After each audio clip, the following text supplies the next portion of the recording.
নমস্কার বন্ধুরা, Rupa's simple and daily life চ্যানেলে আপনাদের সবাইকে সুস্বাগত।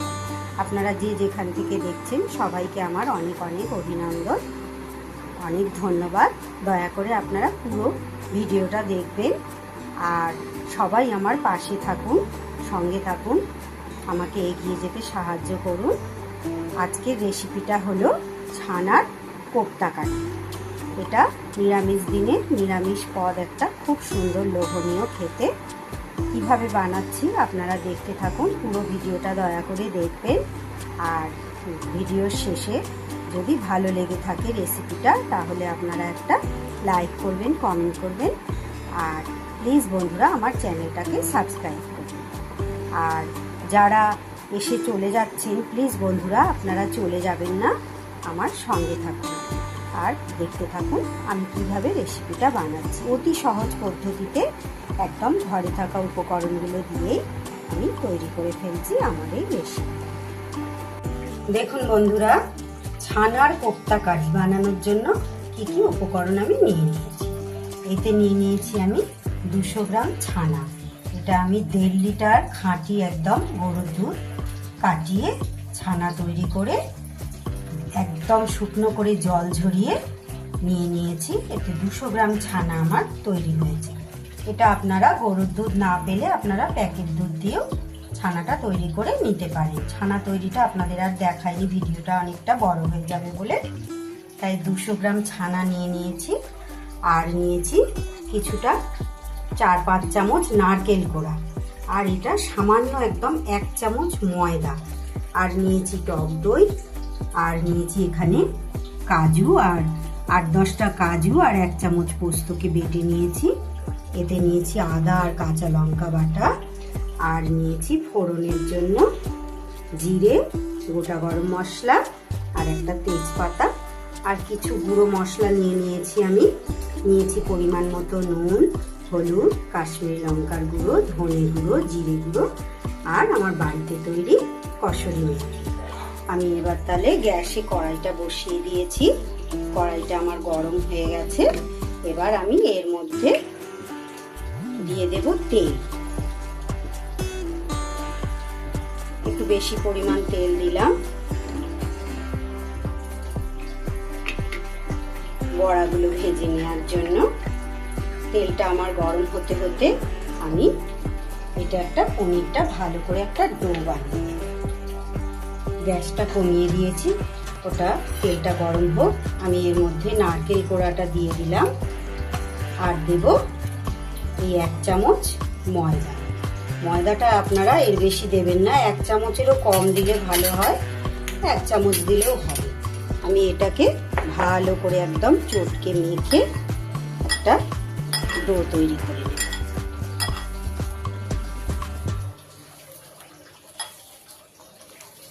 একদম সুন্দর করে চটকে চটকে মেখে এটা আমি একটা ডো তৈরি করে নিচ্ছি। গোল গোল করে বলের আকারে এটাকে ভাজবো। খুব ভালো করে সুন্দর করে চটকে আমি এটাকে তৈরি করে নিয়েছি। এইবার গোল গোল এইভাবে বলের আকারে তৈরি করে কোপ্তাগুলো আমি ভেজে নেব। তেলটা আর একটু গরম হোক, মনে হচ্ছে ভালো গরম হয়নি। তেলটা ঠিকঠাক গরম না হলে নিচে লেগে যাবে। দেখুন বন্ধুরা, তেলটা আমার বেশ ধোয়া উঠে গেছে। ততক্ষণ আমি এইগুলো গোল গোল করে ডোটাকে এইভাবে 2 হাতে একদম গোল পাকিয়ে নিয়েছি। বলগুলো এইভাবে আমি ছানার বলগুলোকে ভেজে নেব।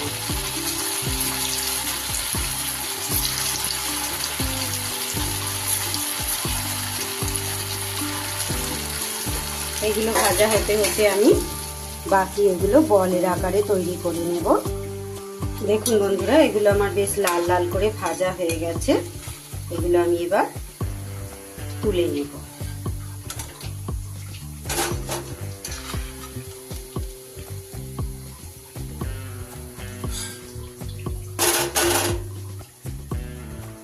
এবার বাকি বলগুলো আমি ভেজে নেব। বাকি বলগুলো আমি এবার তেলের মধ্যে দিয়ে দিলাম।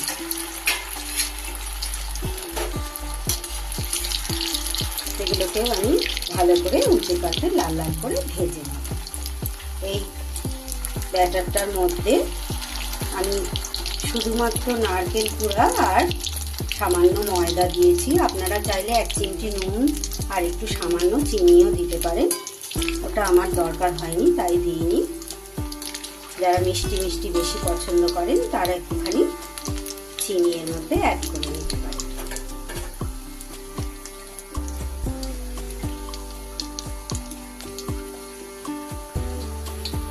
ছানার কোপ্তার এই বলগুলো আমার ভাজা হয়ে গেছে, লাল লাল হয়ে গেছে, এগুলো আমি তুলে নিলাম। এগুলো শুধু শুধু এরকম ভাজা খেতেও কিন্তু খুব টেস্টি লাগে।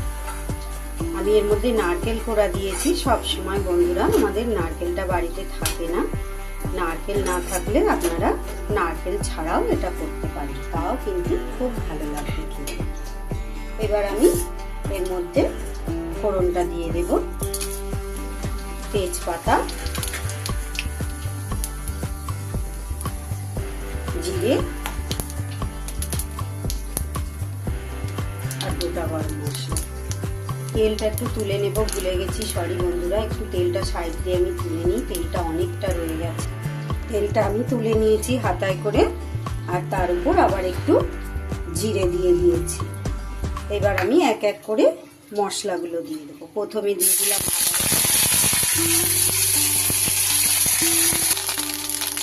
এবার আমি বাকি মশলাগুলো পেস্ট করে রেখেছিলাম ওইগুলো সব এর মধ্যে এক এক করে দিয়ে দিলাম।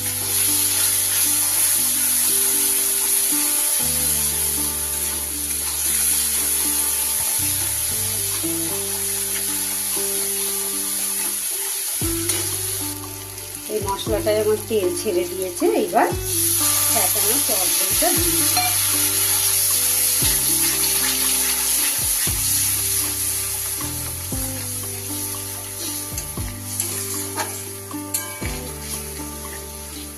টক দইটা দিয়ে আমি ভালো করে নাড়িয়ে নিলাম।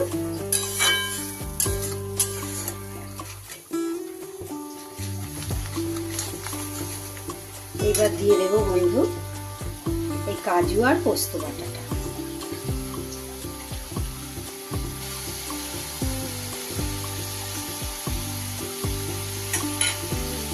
এটাও এর সাথে ভালো করে মিশিয়ে নেব।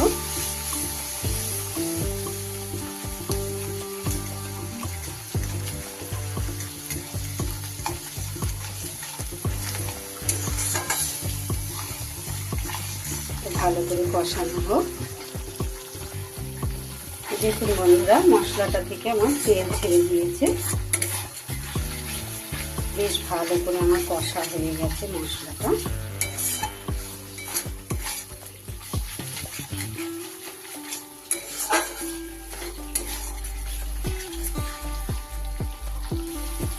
এবার এতে আমি একটু কাজু বাদাম বাটা বাটি ধোয়া জলটা দিয়ে দিলাম।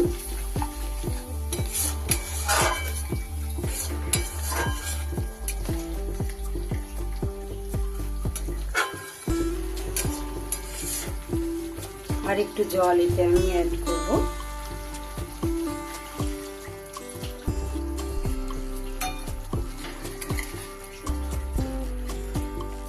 এটা আমার মশলা ধোয়া জলটাই দিলাম।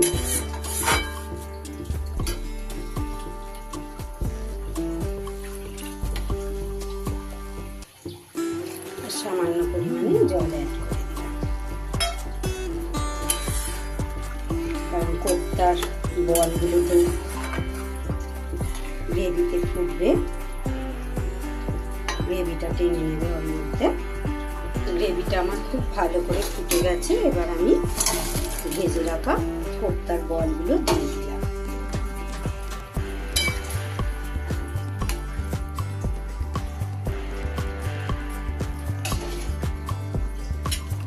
আর দিয়ে দেবো 1 চামচ চিনি। যেহেতু ছানার রেসিপি, এটা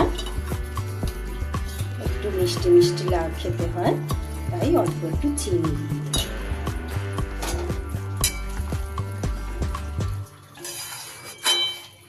এবার এগুলো একটু আমি ঢাকা দিয়ে দেব। ঢাকাটা খুলে এবার দেখে নিই, সুন্দরভাবে ফুটছে।